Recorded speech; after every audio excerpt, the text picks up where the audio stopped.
Let's talk about graphing y equals sine x minus 2. Well, here's our parentheses. Our argument of our sine is x. And on the outside, we have minus 2. So hopefully this rings a bell that on anything that's outside of those parentheses is going to affect the y. So we have a vertical translation down 2. So if I'm graphing so far, I say y is equal to a sine b x plus d. And we said that a was our amplitude, and that was max minus min divided by 2. And then you take the absolute value of that. And we said that b was that number of cycles from 0 to 2 pi, and that the period, lambda, is equal to 2 pi over b. And we said that if this is the number of people sharing a closet, and that's closet space, as b goes up, then the period goes down, and as b goes down, the period goes up. Well, what is d? It's the vertical translation. It's going to be after our angle and not in the parentheses. So d is our vertical shift. And how do we find that? It's max plus min divided by 2. Oh, max plus min divided by 2 is the same as finding the average.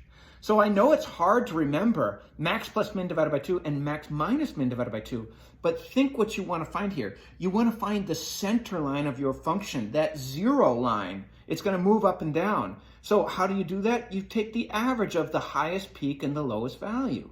So if this one's average, then this one must be the other one, minus. So if our graph, let's talk about what y equals sine x look like. And it's down at -1 and up at 1 and goes over to 2 pi. Well, the graph of sine x minus 2 looks the same, except our center line is no longer going to be at y equals 0. See, our y equals 0 line, or our x-axis here, was our center line of our parent function. We're going to move everything down 2. So this is not drawn to scale. But if I'm at -2 and I have to go,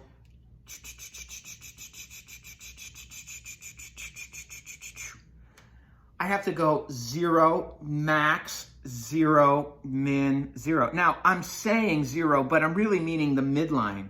It was the 0 before we moved everything down 2.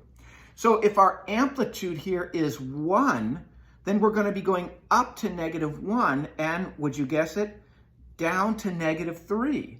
So our points are going to be 2 pi comma -2 here. This will be 3 pi over 2.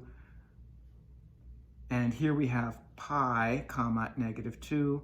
And here is 0 comma -2. So if this is 2 pi and this is 0, so this is pi, so this is pi over 2 comma -1.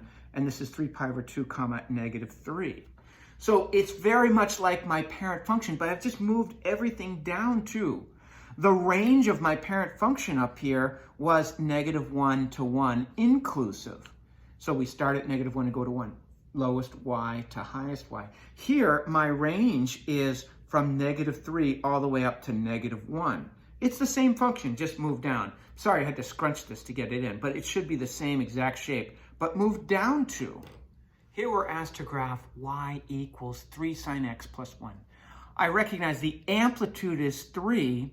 The period, so we can make a roster here, not a bad idea.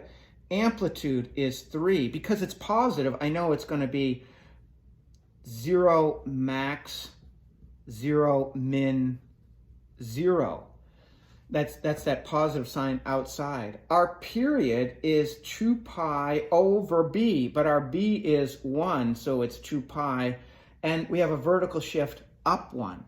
So if this is my horizontal axis, I like to draw in, this is not a horizontal asymptote, it's just my guideline at y equals 1. And from there, I'm going to go up 3, and down 3. Now, if I go down a 1, a 2, a 3, I'm at -2. And from 1, that's 1, and then here is I'm sorry, 1, a 2, a 3, we'd have to go up to 4 because I'm going from 1 up 3 and from 1 down 3. So I put in these guidelines for me to help me draw. In these guidelines here, I am going to do my 0, max, 0, min, 0.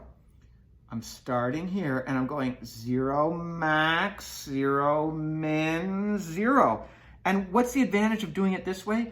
Anywhere I stop will be 2 pi. So here's my point, 2 pi, comma 1. It would be 2 pi, comma 0, but I moved everything up 1.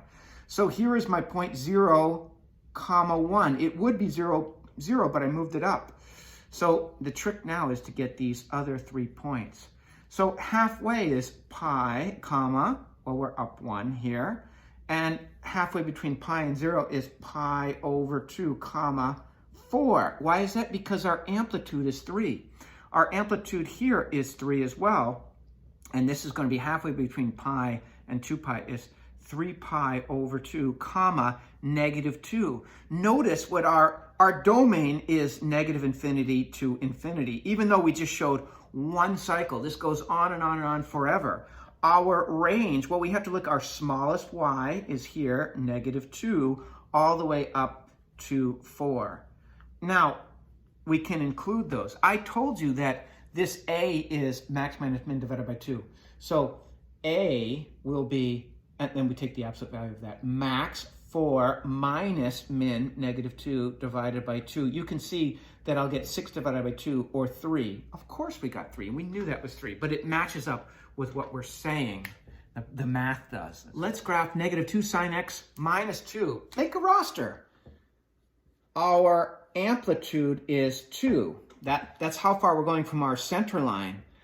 Our pattern will be, because we have a negative, that means we're going to reflect over the horizontal axis. That will be 0 min, 0 max, 0. Our period is 2 pi over b, which is 2 pi over, well, there's a 1 there. I'm going to add this in. There's a 1 there to give us a period of 2 pi, and our d says go down 2.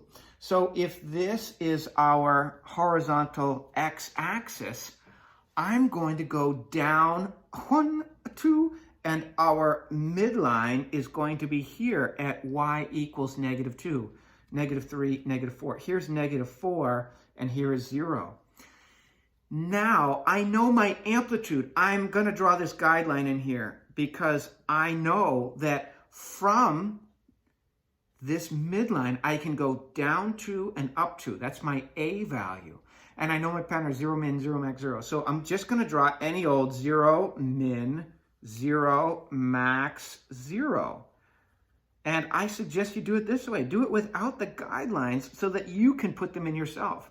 So our period here is 2 pi.